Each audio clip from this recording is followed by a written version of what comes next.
What is happening, everybody? Thank you for those of you who are returning. Definitely much love, much appreciation. This is the CFB Whispers show. I'm your host, Cameron Rodriguez. For those of you who don't know, you can just call me Cam. Let's just start to get a little bit more familiar with that. I understand that I'm not on ESPN and all of these things. It doesn't really matter. I'm doing this show for the people and my pure enjoyment in terms of college football. I am definitely a college football connoisseur, so you want to make sure you tune into this. And of course, I want that engagement, right? So share it. Of course, let me know your thoughts. Give me some content ideas. I want to do this for you all. I'm constantly, at least religiously, watching the game, so I'm ready to discuss it. Let me know what your thoughts are. But I am extremely sorry. I want to first off start with I was unable to upload a video last week. Obviously went on a family vacation, then you had the hurricane, and there was just a plethora of reasons. I don't want to give you guys excuses because I really appreciate the constant support. And so with that said, if that happens again, I'll make sure to do exactly what I'm doing now, and that's eating crow. But let's just really dive on into this. But before I do that too, if you are a first-time viewer, it literally costs you 0 cents. Just go down there, like, subscribe, share it with your friends. It doesn't really matter. I am just doing this for fun. And as I continue to grow and get larger, I will make sure to return this favor. So at this moment, don't have any sponsorships like I mentioned. And I really don't care for that stuff at this very moment. I'm doing this based off pure enjoyment. And I really just want to bring you guys incredible content, specifically for the people, specifically for the college football connoisseur.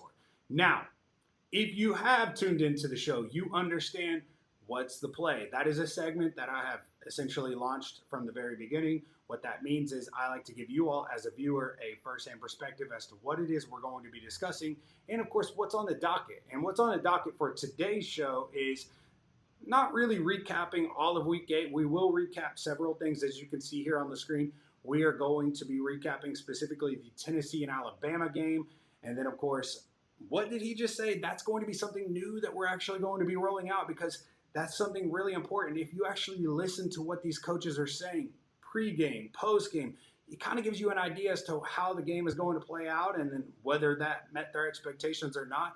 And then, of course, we will transition into the Florida and Kentucky game, and I'm sure a lot of you are probably like, why in the hell are you guys going to be discussing the Florida and Kentucky game? Why? Well, I can tell you, because there is one team that's doing this. There's another team that's doing this. I'm sure it doesn't take a rocket scientist to figure out which team is doing which but I don't know, man. November, it might be that gauntlet for Florida. You know, they obviously have to play Georgia, then they got Texas, then they have Ole Miss, then they have Florida State, but they are headed in the right direction, and I want to make sure I emphasize my thoughts on that. And so we'll be diving into that, and of course we'll be diving into the additional segment that I am releasing. And what did he just say? And that is in relation to that game as well. So to conclude the show, we will be going over the power rankings. And what I mean by that is the CFB show power ranking exclusive. This isn't the AP poll. It's not the coaches poll. It's not the committee. This is a exclusive. Mine is done a little bit different. It's not in terms of head-to-heads. It's not in terms of strength of schedule. It's more so in relation to who has the best wins thus far. We are 8 weeks into the season. That's obviously going to change. So a lot of you are going to have some agreement, and most of you are obviously going to have disagreement. Excited to hear what your all's thoughts are. So seriously, let those comments roll in. That's exactly what keeps me motivated to do this. But without further ado, super excited, obviously, bring all of this to you. And let's just really get after it, man. Let's just have some fun with it. Let's kick it. This is a program that's not accustomed to losing a couple games at this point in the season, players that are not accustomed to it. What's your message to them coming out of something like this that frankly they're just not used to? Yeah, I mean, I told them in there, I mean, these are the speeches I'm not good at, you know, and,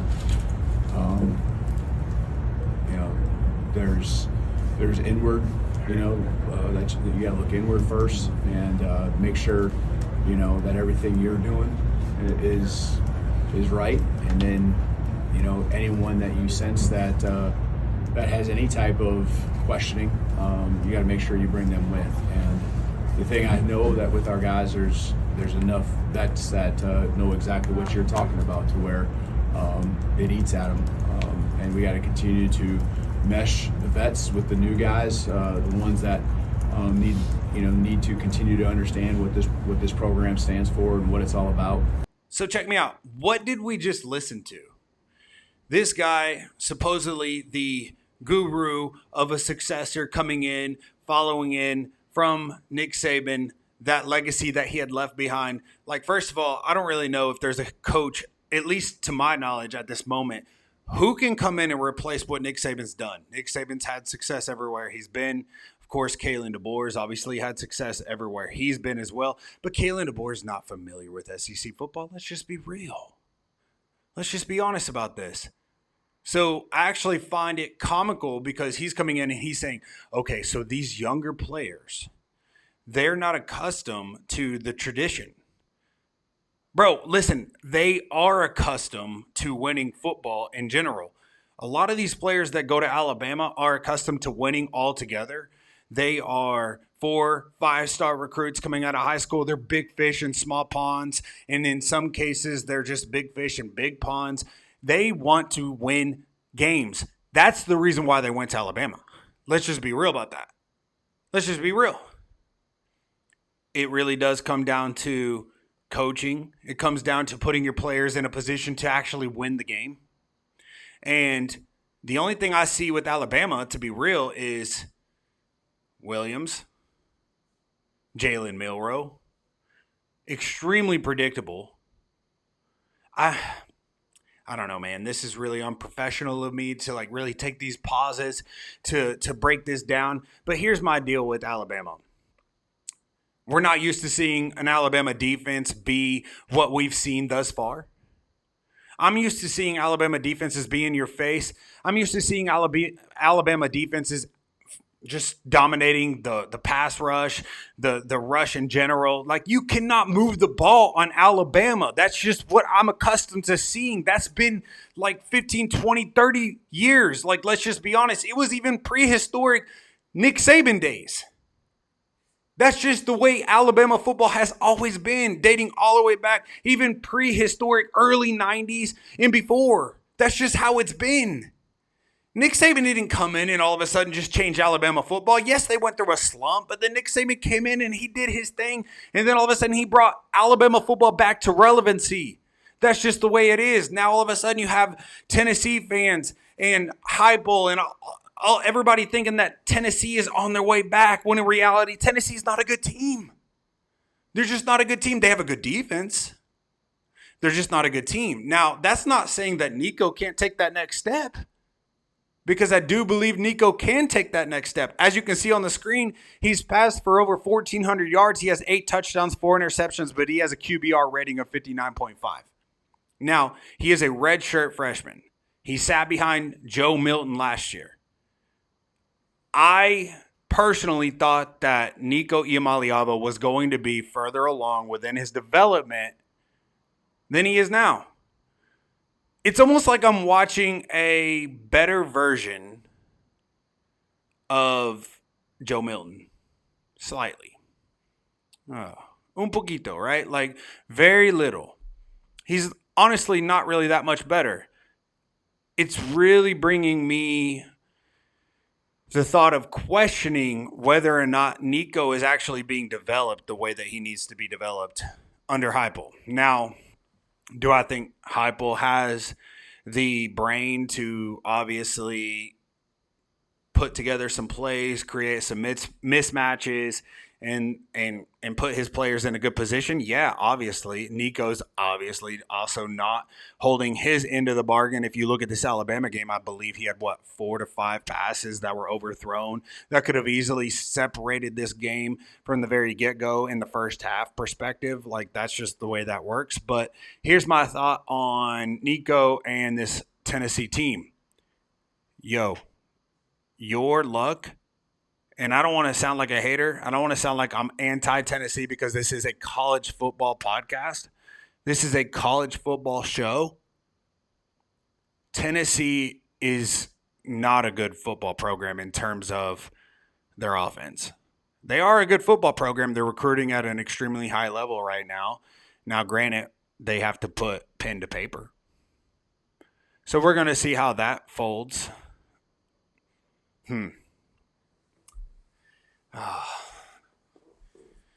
Anyways, Kalen DeBoer is legitimately above his head right now. He didn't understand what SEC football is. Well, guess what, bro? You are here now. You are here now. You got a rude awakening. You thought, hey, I coached at Washington, and I've been to other venues where the crowd is extremely loud. I don't think Neyland Stadium is going to be a big deal. If you don't know what I'm referring to, then why don't you catch his pregame coaching conference that happened on Monday, the week before the game? Man. I hate to think that I'm giving Tennessee a ton of credit because really in reality, let's just be real about this. I am not a fan of any specific team. I'm a realist. I will spit it how I see it. And that's what I want people who are viewing this show to understand where I'm coming from. I'm looking at Alabama and I'm thinking, I do not expect you to be a Nick Saban team. Hell, as a matter of fact, even though Nick Saban and that Alabama team made it to the playoffs last year, they were still not the traditional Alabama team I'm used to seeing. And for those of you who don't agree, go ahead and let me know your thoughts. Let me know. But the reality is that's actually a fact. Alabama is dominant on the defensive side of the football. Alabama is dominant in terms of both lines of scrimmage and actually running the ball. They are the type of team that is going to say, hey, I'm going to run the ball until you force me to not run the ball. Now, granted, you have quarterbacks in the last 5 years, 6, 7, 8 years that have been accustomed to actually creating those mismatches and holding the defense accountable. And so they can actually hit those passes. They can actually step up to the plate when that happens. But then you have Jalen Milroe, who's just an extremely dynamic player. But that offensive line, that defensive line, it's not what I'm used to seeing. I think you guys would agree with that. So all in all, let's just be real about this. Alabama's not a good team. Alabama was lucky to even be in this game, considering I do agree if Nico actually did connect on 3, 4, 5 of those passes that he overthrown, this game could have been lopsided, and that's just the reality of that. But guess what? That's the reason why we play the damn game. That's the reason why we play the game. Now, when I think about Tennessee, that defense is actually pretty good. But guess what? If I'm a defensive player and I'm a defensive coordinator, I am in your face in terms of being in the face of the offensive side of the ball. We cannot hold this together for much longer. When the game actually matters, when are we going to actually be a complete unit? When? Because the luck is going to run out. I actually read an article earlier today with Steve Spurrier. He was speaking to the 1010XL channel and the Gator Tells. I don't know if you all keep up with that, but he obviously is not a fan of Tennessee. He grew up in Johnson City. He wanted to be recruited by Tennessee. He wasn't. Then he ended up going to Florida. And not only did he go to Florida, he won a Heisman Trophy at Florida. Then he ends up going and winning a national championship at Florida. He produced another Heisman Trophy winner. Of course, we're going to talk about Florida here more in a moment. But what he was saying in this article was actually legit. The luck is going to run out. Now, is Nico going to step up to the plate? Now, for those of you who have actually watched a lot of my videos, you would know that earlier on, I said when they went to go to Norman, Oklahoma, I said, is Nico capable of putting this team on his back and actually winning a game if it called for it? Guess what? The game didn't call for it in Norman, but he wasn't capable of doing it either. And that was proven in the Arkansas game. I do not want to look at this as a one-trick pony. Okay, this is the SEC. We have the NIL. We have the transfer portal. The level of playing field altogether has just been more equal and et cetera. And all of a sudden you have Tennessee fans that are just extremely ecstatic because they believe they have the right guy. Now, I'm not saying Heupel's not the right guy. But what I do believe is that Heupel doesn't trust Nico. That's pretty apparent. And if you're a Tennessee fan, at least a legitimate Tennessee fan, I think you would agree with me. let's think about this too.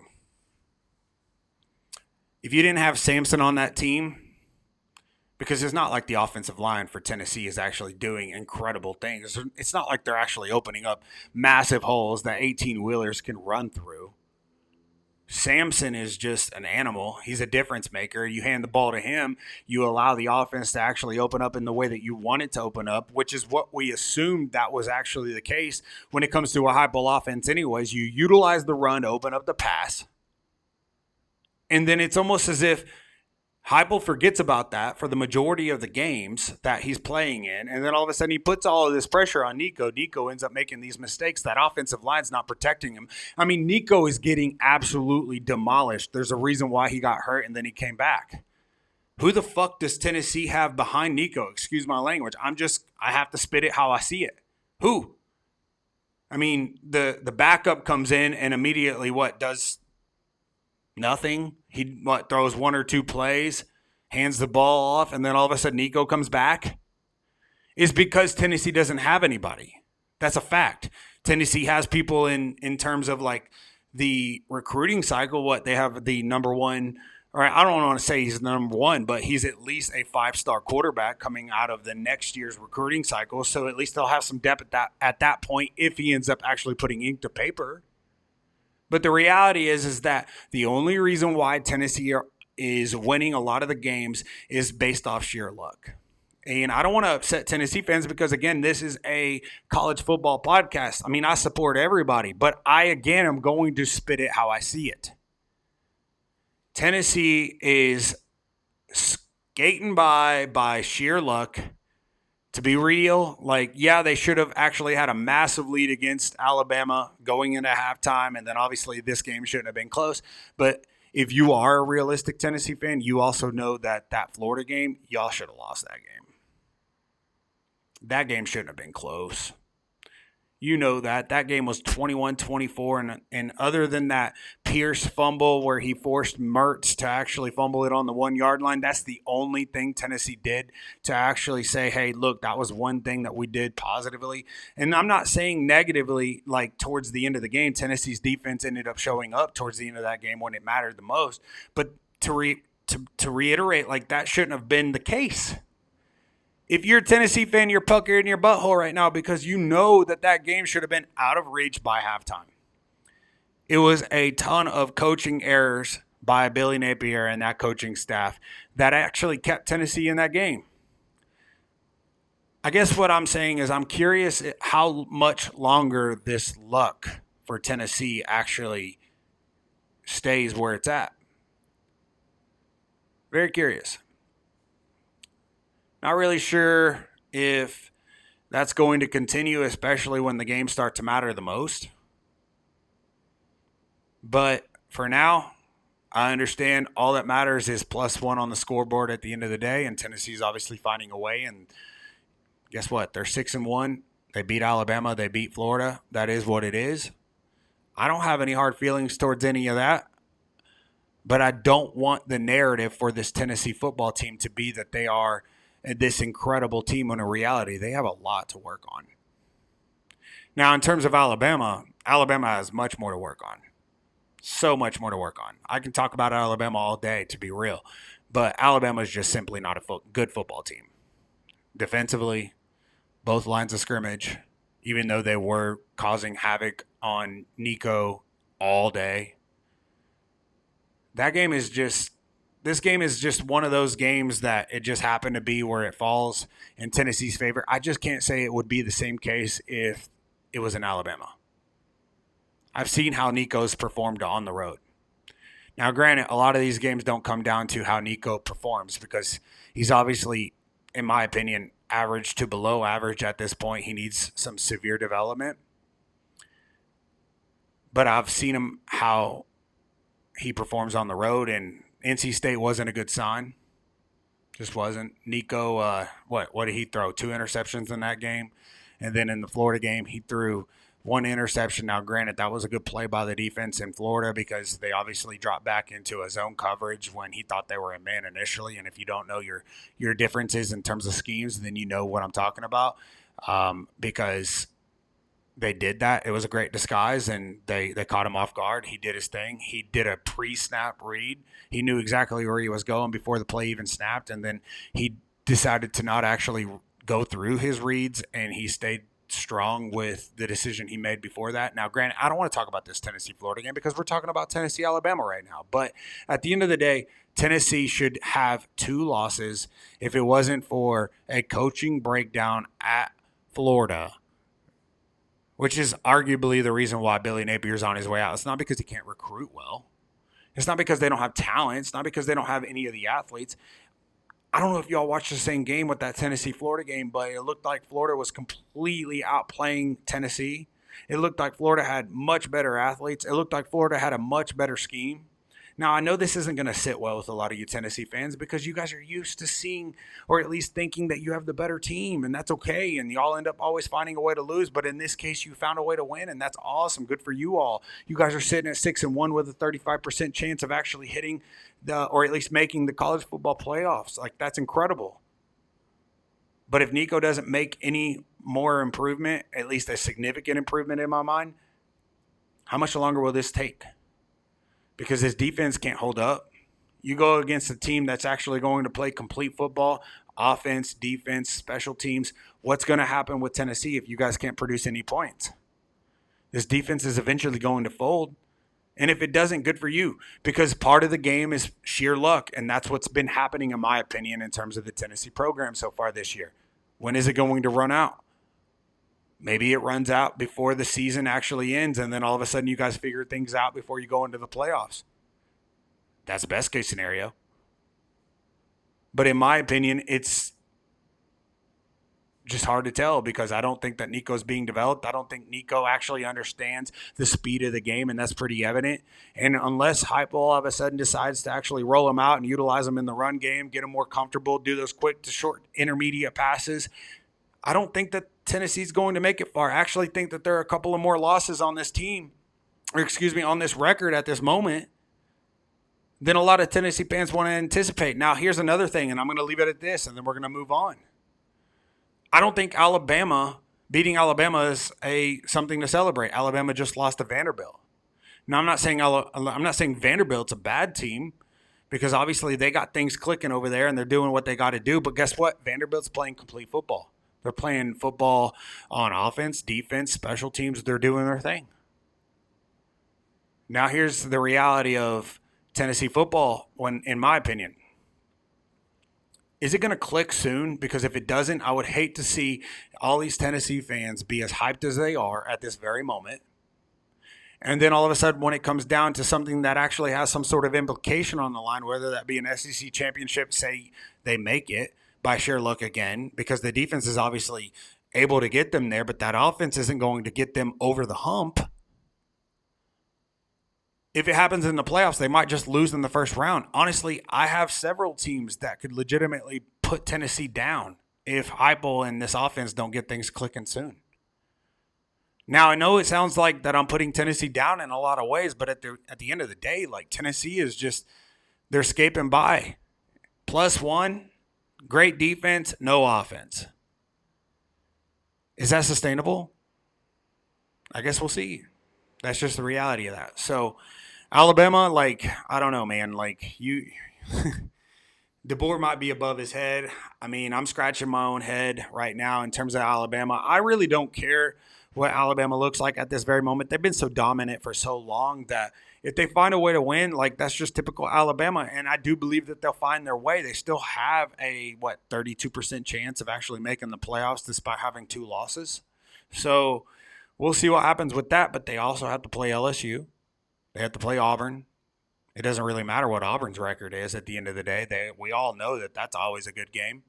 And for some reason, Hugh Freeze always has Alabama's number. Now, that was when Nick Saban was there. I don't know if that's going to be the case with DeBoer, but I can tell you that at the end of the day, that's just a rivalry that you just can't ignore. And DeBoer is not proven to show up in the games that matter in terms of rivalries. Just look at this game, and then obviously dropping a game to Vanderbilt. Yeah, he beat Georgia, but I think if you play that game 9 times out of 10 against Georgia, especially on a neutral site field, I don't think Alabama comes away with even half of those. I don't think Alabama comes away with 3 or 4 of those games based off how they played lately.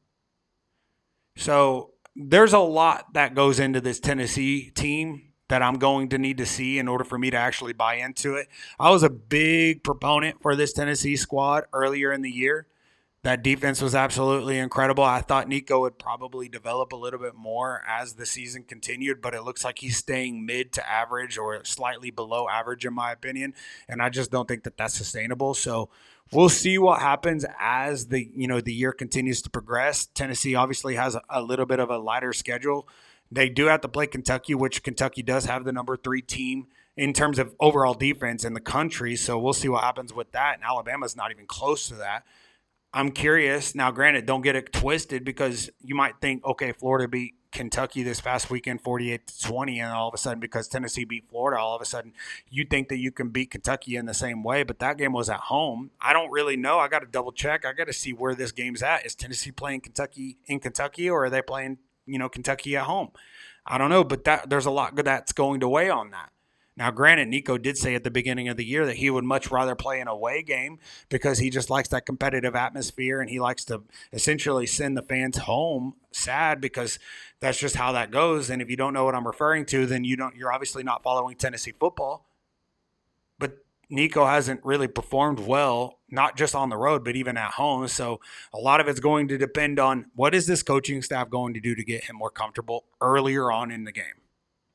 Because if they don't get him more comfortable earlier on in the game and then all of a sudden the game starts to progress and Tennessee is, either it's a close game or they're just behind altogether, you cannot obviously, thus, at least until this point, put the game on Nico's shoulder. Maybe he'll connect on 1 or 2 of those passes that he's overthrown in several of these past games, and that might be the difference. But can you really rely on that? That's really all I got to say on this Tennessee-Alabama game. I don't think either team is really good, to be honest. I think Tennessee's surviving based off sheer luck. I do think that defense is good. I don't think the offense is good at all. I think Samson is the only reason why a lot of the time this team is even staying in the game, and that's because they decide to make that transition or that adjustment at halftime. Why don't you just fucking start the game with that? Why don't you actually just hand the ball to Samson every single time and then get Nico comfortable and roll him out and then actually do those short to intermediate passes and not always go for the explosive play? Because you're making Nico look like a terrible quarterback and you're also not developing him and coaching him at the right time. There's so many things I have in my brain, and I could continue to go on for days, but we're going to move on. Obviously, Tennessee ended up beating Alabama 24-17, so there you have it. Tennessee's obviously sitting at a 6-1 record. Alabama's sitting at 5-2. We'll see what happens. I do think that Alabama has a little bit of a harder schedule, to conclude, the season. Tennessee has slightly an easier schedule to conclude the season. Tennessee might actually find themselves into the playoffs, but in my opinion, based off what I've seen, even if they found themselves into the playoffs, I don't think they're going to get far because if that offense doesn't take the next step and that quarterback doesn't get a little bit more comfortable and there's no development there, Tennessee might be in trouble. They might actually find themselves out first round because we all know that they're not going to make it to the SEC championship game despite what this record says. Texas A&M's actually undefeated right now. You have Texas, who's only one loss to Georgia, and then you have other teams in general that I just think at this moment are playing better football. So we'll kind of circle back to this. I do think that there are some discussions. If you haven't seen my video in terms of me comparing Nico Yamaliava to DJ Lagway, I think you should probably take another visit to that one because, yeah, the stats might be comparable, but I do think DJ Lagway is much further ahead from a maturity perspective and just being able to drop dimes into the basket. Just look at it. Hell, he had 7 completions, and we'll talk about that here in a moment, that were over 40 yards in the basket. You couldn't have been any better than just handing it off to him. So there's just so much that I want to talk about this game. Man, I know Tennessee fans are super hyped. Good for you all. You all are +1 on the scoreboard. So we'll see what happens from that point on. But I appreciate you guys obviously tuning into this. Now let's just move on, right? Let's move on to the Kentucky-Florida game. And let's just bounce and see what Mark Stoops had to say. Because, I don't know. I think what Mark Stoops had to say was pretty valid and pretty interesting, to say the least. So Let's bounce. Pretty tough loss. Once again, frustrating. This one, didn't come down to, one play or two plays. They kind of physically, I thought they were, it's first time, I don't know, not the first time, but they physically were very much pushing us around and moving us up front. Felt like we were playing catch up the entire day. Mark, as a DB, longtime DB guy, how physically painful was that watching the opposing quarterback average 37 yards completion? Yeah, I don't think I've ever seen that. Any secondary I've been a part of. We knew DJ. Heck, is this right? Just seven completions. Yeah. Wow. 5 for 44. 5 for 44. Wow. Yeah. Yo, listen, you heard it there. You heard him say verbatim that Florida out-physicaled them. That's not really a familiar statement that we're used to hearing Stoops say in terms of his team. If you actually follow college football, you would know that Kentucky is actually an extremely physical team. They're not one to lay down and just let you kind of run all over them. But guess what? Florida had their way. And Florida is not really known to out-physical teams, at least as of late. And what did they do?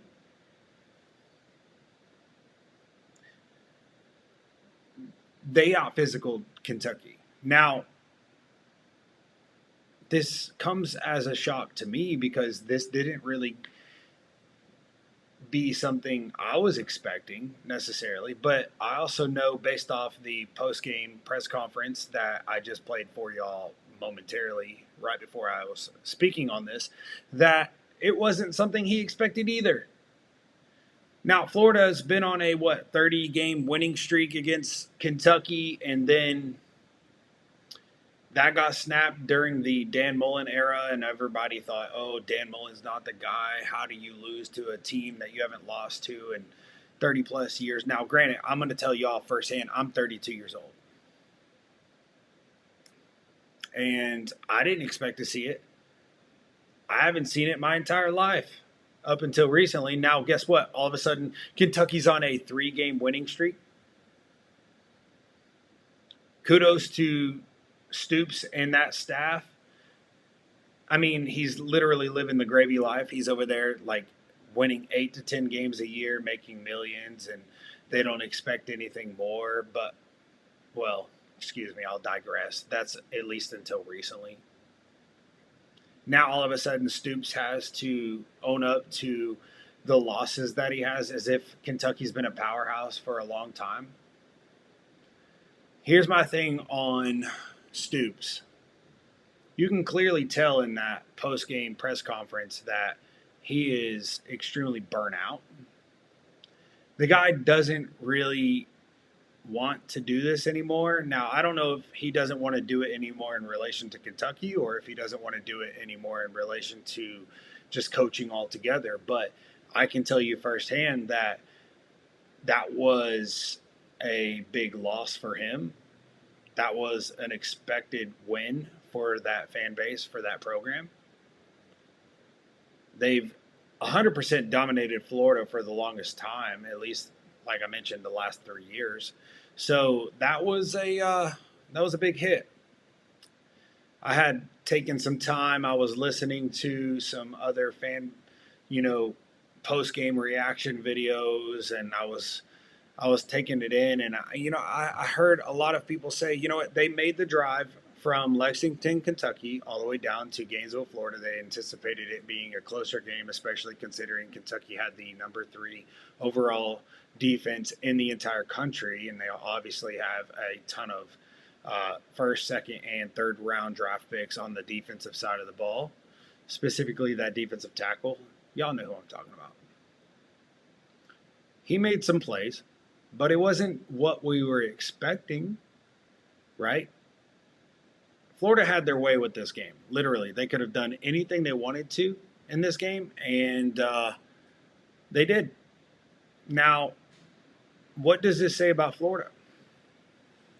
We can actually go all the way back. Now, I understand you guys want me to discuss the actual game itself, but I'm not going to repeat what everyone else has already been saying. That's not what this channel is all about. That's not what I want to do. I'm going to speak straight from what I've seen and straight from the heart. I expect you guys as the viewers to actually understand that and know that I'm going to be as real as possible. If I'm a Florida fan and I'm going into this game, I'm not thinking that this game is going to turn out the way that it did, to be real.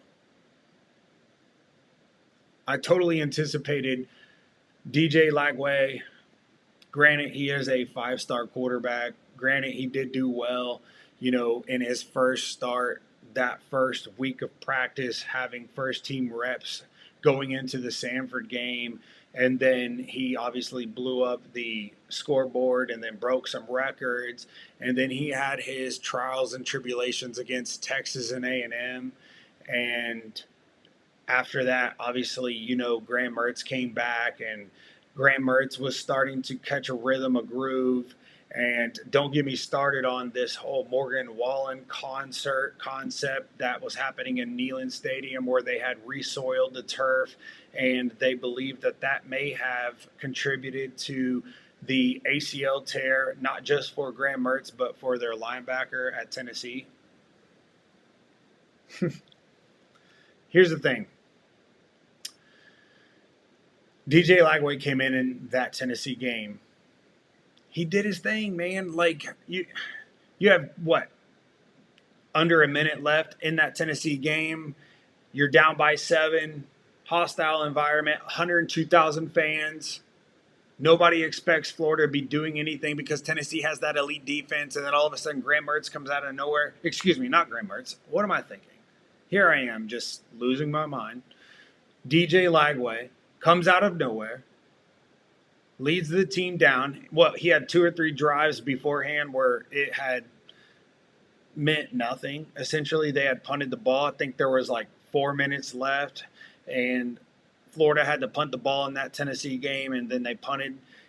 Obviously, Florida's defense has found a way to show up when it matters over the last 3 weeks, and they forced a punt. Then DJ Lagway has the game on his shoulders, unlike Nico, and he makes it happen, scores. This dude is legitimately a generational talent. He is well above, and beyond his years in terms of maturity. He understands what he's looking at. Yeah, the game might get ahead of him a little bit from time to time, but at the end of the day, the dude made the plays when it mattered, and he tied that game.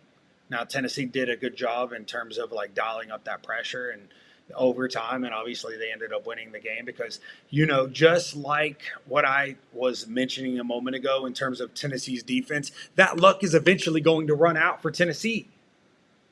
Florida's defense is absolutely elite as of the last few weeks, and they were on the road. They were against the ropes. Of course it's going to let go. Of course it's going to let go. So that's what happened. When's that going to happen for Tennessee?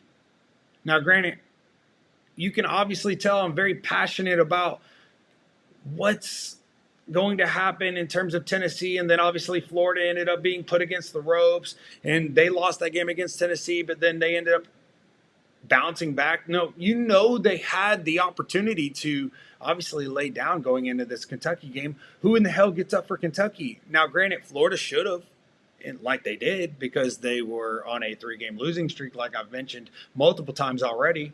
But here's my thought on DJ Lagway going into this game. You all saw, I just played it for you. Mark Stoops, verbatim, looked at his stat chart while he was in the post-game press conference, and he said, 7 completions? Wow. He said he's never seen anything like that during his entire time as a coach, or at least at Kentucky. 7 completions for 259 yards. He averaged 39 yards a completion. What does that say for the rest of the SEC? even if Billy Napier is not the head coach at Florida, let's just say hypothetically he's not, or maybe let's just say hypothetically he is. It really doesn't matter. If you are unfamiliar with DJ Lagway and his family, they are obviously Florida alums. It's going to take a lot to actually pull them away. Now, granted, I understand you want to put yourself in a great position, but does money end up being the end-all, be-all, and what ends up pulling DJ Lagway away from a legacy? I don't know. I guess we're about to find out. But Florida's figured something out. And here's my thing with this. The amount of freshmen that were playing in this game that made such a significant impact in this game is pretty impressive. And if I'm the rest of the SEC, not just the SEC, because we all know the SEC runs the entire collegiate atmosphere, I'd be concerned because Florida legitimately returns at least 75 to 80% of their entire defense next year. They return, I'd say, 65 to 75% of their entire offense next year. Now, the only pieces that they'll miss in terms of like what's leaving is obviously Graham Mertz and a couple of pieces from that offensive line, but maybe, just maybe, with the new era of college football, with the NIL, the transfer portal, Billy Napier's obviously found a way to recruit what pieces he needs. He's done that specifically from a athlete position, not necessarily offensive line. I believe Florida hasn't recruited a 5-star offensive lineman since 2009. So we'll see what happens with that. And obviously, as talented as DJ Lagway is and all of the, wide receivers that are going to be returning next year, if they obviously do and they don't end up entering the transfer portal, which I don't technically see because I do believe that these players are legitimate Gators at the end of the day. If they do return and Billy Napier also returns, knowing he does have an eye for talent. I mean, this entire roster is built around him. I do believe that there are a lot of people, even though Florida's been down, they believed that Florida was actually going to be a good team heading into the year, and they were extremely shocked when Florida let those games down.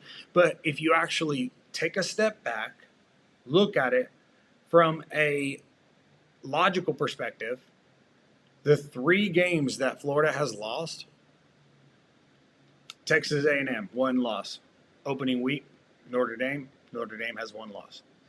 Texas A&M's actually undefeated in SEC play, so there you go.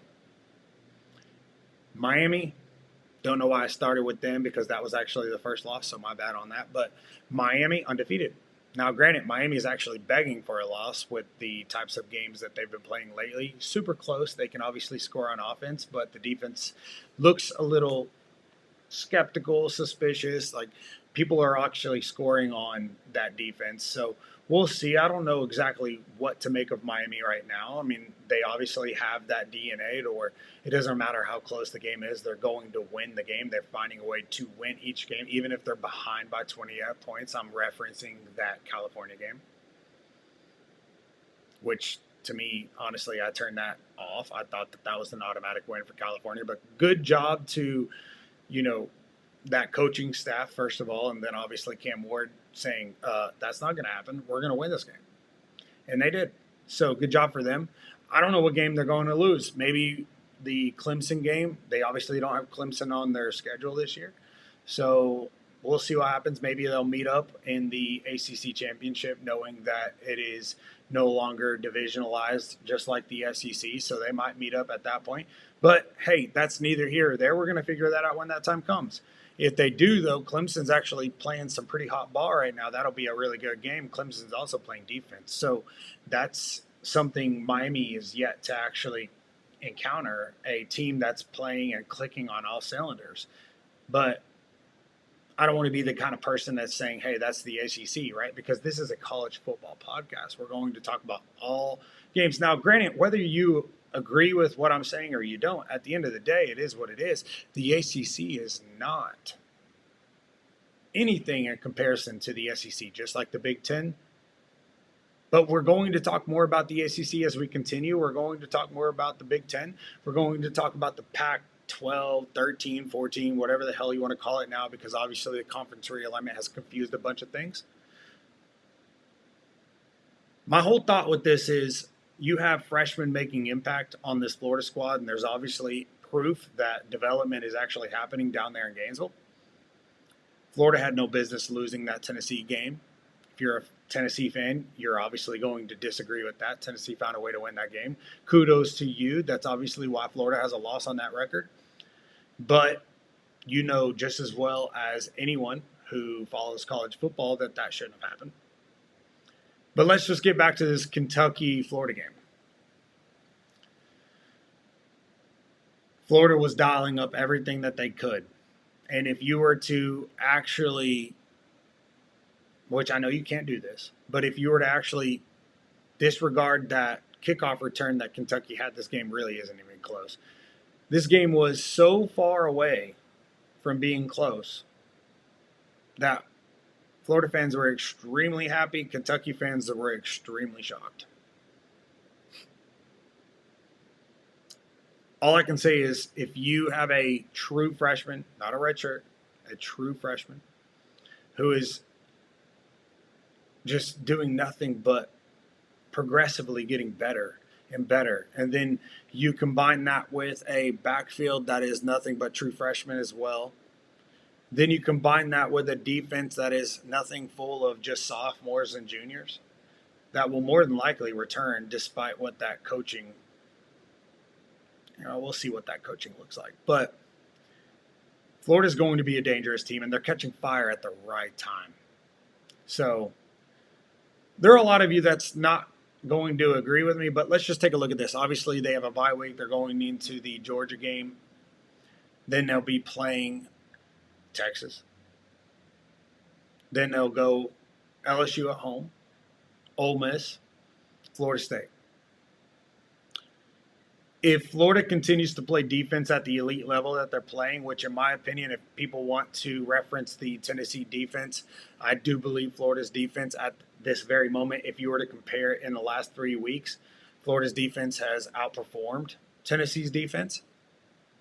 Florida is going to give themselves a fighting chance to actually compete in every single game that they have. Now, a lot of you aren't going to agree with that because everybody wants to think, oh, well, Florida's just not what they used to be. And that might be true, but we don't know for sure. This gauntlet is what people were emphasizing to be the downfall for the entire program and Billy Napier's career before the season even started. And when Billy Napier obviously opened up this season, losing to Miami, losing to Texas A&M, and then obviously losing a game that literally just fell down to coaching errors on the Florida staff altogether to Tennessee. I don't know, man. You live, you learn. Georgia is proven to be a really tough challenge. That's obviously a big rivalry over there in Jacksonville.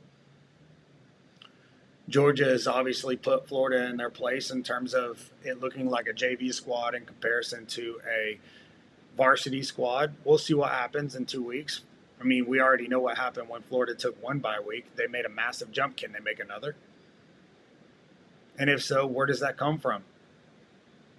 Does that come from an offensive perspective? Because we already know the defense made a massive leap in their first bye week. It could come from an offensive perspective, but if you're a Florida fan, you're hoping it just comes from a coaching perspective, right? Because right now you are, a couple of plays away from just having only 2 losses and actually beating Tennessee in Neyland Stadium with 102,000 fans. A lot of people actually hated on this Florida squad, but if you combine all of the losses that they have in terms of that overall record, I'm not going to go with the wins because all that matters is Miami's undefeated. Texas A&M has 1 loss at this very moment. They might very well lose to LSU this coming week, but well, I mean, that's yet to be determined. But at this very moment, Texas A&M only has 1 loss. Guess who else only has 1 loss? Tennessee. So the 3 losses that Florida has those teams have a combined loss record of just 2 losses. I don't know, man. I don't know. Florida might have found something. They might have found something. That's all I got to say. Kentucky's obviously not going to do anything else. Kentucky has legitimately no cohesiveness in terms of offense. I don't think that's necessarily Brock Vandergrift's perspective, issue. I don't think that has anything to do with that. I think Kentucky has an incredible offensive line. I think Kentucky has a decent stable of running backs. I think that the majority of that just boils down to game planning and actually being prepared and ready to play. And I don't think that Mark Stoops has done that. And that goes back to what I said when I first started this. I'm not sure if Mark Stoops is really into this. I'm not really sure if he really wants to be the head coach there anymore. It looks like to me, based off, I see the pre-coaching conference, going into each game, and then obviously the post, game conferences. It looks like Mark Stoops is a little bit burnout. I'll leave that to you all. I mean, I'd love to hear your all's thoughts on that, especially you Kentucky fans. What do you think about that? I mean, at the end of the day, Kentucky does have an elite defense. They didn't show that on Saturday night against Florida. They let not only a true freshman quarterback have his way, but they let a true freshman running back tie the actual university's record in terms of overall touchdowns in one game and in his debut as an official starter. And that was at 5, where he met and matched the record, where he actually ended up including himself in the same audience as Trey Burton. Coincidentally, actually had 5 touchdowns against Kentucky. And then, of course, Tim Tebow, who also had 5 touchdowns, but it wasn't against Kentucky. Thank goodness for you Wildcat fans. It was actually against South Carolina. So there's a lot to say about that. Now, let me just kind of boil this down, and I'll conclude. If Florida continues to play elite defense, they're going to be in every game that they play. DJ Lagway is doing something that not only Florida hasn't seen in a long time, but college football altogether. When's the last time you've seen a true freshman quarterback only complete 7 passes, and 5 of those 7 passes went beyond 40-plus yards? They were all explosive. I mean, the dude, again, he was 7 for 14, 259 yards, 1 touchdown. He also had almost 49 yards rushing? I mean, that's just insane. Definitely a generational talent. The game is not moving too fast. He definitely showed that when he was playing against Tennessee in that elite defense. He legitimately almost brought Florida to a victory against Tennessee when Graham Mertz went down due to that ACL tear. Away at night, 102,000 fans, and then he picked up right where he left off, having first-team reps all week. Damn. There's just so many things that I have to say about this Florida team, and it might sound like I'm a Florida fan, but at the end of the day, guess what? I see what I see. And I see a Florida team that's catching a stride right now, catching some sort of momentum that it might actually carry them on. Now, I'm not saying that they're going to beat Georgia, because Georgia obviously showed up in Austin, Texas this past weekend as well whenever they played Texas. That defense was just absolutely disgusting. It was nasty. But can they be consistent? We haven't seen that yet from a Georgia squad. Maybe they'll get some players back. Maybe this bye week will actually help them. I have no idea, but I can tell you one thing. Just like Tennessee, that Georgia offense is struggling. Pretty bad, actually. It's pretty bad. Now, Trevor Etienne seems to be one of the bright spots, which if you're a Florida fan, I'm sure that makes you sick to your stomach.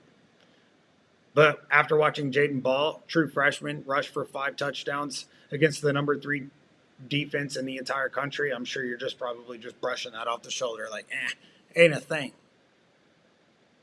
Especially when you consider that stable of running backs that are actually behind him that are also young. They're just not getting their opportunity yet. Florida's got talent, man. A lot of people want to brush them off like they ain't a thing because they already have 3 losses. But guess what? If they end up beating Georgia, surprise, maybe they might have a letdown at Texas. But we also know Texas, and they haven't faced adversity all year. What, they beat Michigan early in the year, and all of a sudden they think they run the SEC? That's not true. We know that. obviously they faced their first true SEC opponent in Georgia at home, and they got embarrassed. And if you're a Texas fan, you probably don't like that either. But guess what? I'm not here to make people happy. I'm here to spit it again like I see it. Now, if we were to fast forward, obviously, past the Texas game, because we already know Texas is going to lay down the minute they face adversity. Hell, I think I saw something the other day where Quinn Ewers, somebody had posted on Twitter that he was actually going to sit out and prepare for the NFL draft, and then it got deleted immediately. So we don't know if that's even true or not. We'll see if he actually hits the field this coming week. We'll know if that's the case. And then obviously you have Manning taking over. Does that not solidify and prove my point that Texas just lays down the minute they face adversity? Texas don't run the SEC. Hey, homie, welcome. Welcome to the SEC. Welcome. We'll see what happens. Now, granted, that is a a noon kickoff game in Austin. Now, granted, also Texas is used to playing noon kickoffs, so we'll see what happens. I don't know. Florida is obviously having to go across a couple of time zones, so that might affect them a little bit. But if they continue to play the way they're playing, and then obviously Texas, depending on how that game against Vanderbilt goes, we'll see what happens with that. Now, granted, that Vanderbilt game should be an easy bounce back, but this 2024 Vanderbilt team ain't the same. Goodness, I could only imagine what the narrative would be if Texas actually loses to Vanderbilt heading into the Florida game, heading into whatever game. They might even have a bye week. I don't know. The reason why I'm saying that is because I know that Florida has a bye week this week. They're going to play Georgia, and then all of a sudden, Texas plays Vanderbilt this week during the bye of Florida's. So I really have no idea who Texas plays next week. I'll have to take a look at that. But what happens if Texas is a 2-loss team going into that Florida game? Is the momentum the same? Is that locker room the same? Is the culture the same? We're going to find out. They have a lot of adversity to face. If I'm a Texas Longhorn fan, I might be raising my horns, but not in the most positive way. Definitely questioning some things. I'm not questioning Mark Sarkisian, but I'm definitely questioning the strength of their ability to face adversity. Now, granted, this is not a Florida breakdown necessarily, but you can obviously tell that there are a lot of people writing Florida off, and I'm not one of them. I really am not one of them. I actually thought that Florida was going to start the season a lot stronger than they are, but now they're starting to turn into the team that I thought they were always going to be. Now, I'm not going to go through the rest because obviously these are shows for the future. Granted, Florida has to play Georgia, then Texas, then LSU, then Ole Miss, then Florida State, and then we'll see if they obviously reach bowl eligibility. They're currently sitting at 4 wins. But Kentucky, bro, if I were to just transition into the Kentucky side of things, good luck. If I had some sad music, I'd be playing that behind me right now, just like the Josh Pate show. But I'm not going to do that because he actually took that. And guess what? That's a great idea. But Kentucky season's over. Kentucky, I don't think that they're going to do much because I don't think that their head coach wants to do much anymore. I don't think that Stoops is 100% bought in. And if I'm a player, I'm feeding off of what I see. Now, granted, he can go in the locker room and he can say whatever the hell he wants. But it ain't the same. He doesn't seem to have the same passion that I'm used to seeing. We'll see what happens with Kentucky. We'll probably circle back, talk more about that come that time. But here's the thing with the Florida. They're going to go into a bye week. We've already seen what they've done when they went into one bye week, and all of a sudden they come out, they look like a completely different team, world beaters. I'm not saying they're going to be Georgia or honestly finish this November gauntlet that they have on the positive side of things. But they do have LSU at home. They do have Ole Miss at home. And obviously Georgia, Florida is always a neutral site. Texas is at noon. And Florida State is on the road, and we all know Florida State is what? No better than a Division III team at this moment. Now, I'm throwing a lot of shade towards a lot of teams at this very moment, especially during this, show. But, again, I spit out how I see it. So, we'll circle back to all of this. This essentially is a breakdown of the Kentucky-Florida game, and there's really not much to say about Kentucky. So if you're a Kentucky fan and you were trying to tune into this and try and figure out what I had to say in terms of your team, it's nothing good. It's almost as if Kentucky's transitioning backwards, as if like they were Kentucky of old. So we'll see what happens come that time as the season continues to unfold. I think Florida has a bright future, and even if Florida doesn't end this November gauntlet in a positive fashion, you have to understand that the majority of the offensive side of the players are going to be returning, and the majority of the defensive side of the players are going to return. Now, of course, that does vary based off of the coaching. Is Billy Napier going to return next year? That's a conversation for another day. We don't know. But it does seem like these players want to play for him. And we also know earlier, before Florida ended up playing, what was it, their first game against Miami,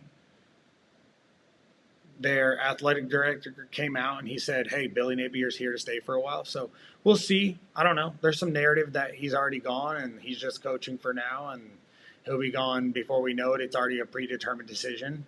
But then there's also some narrative that, hey, look, these players don't want him to go.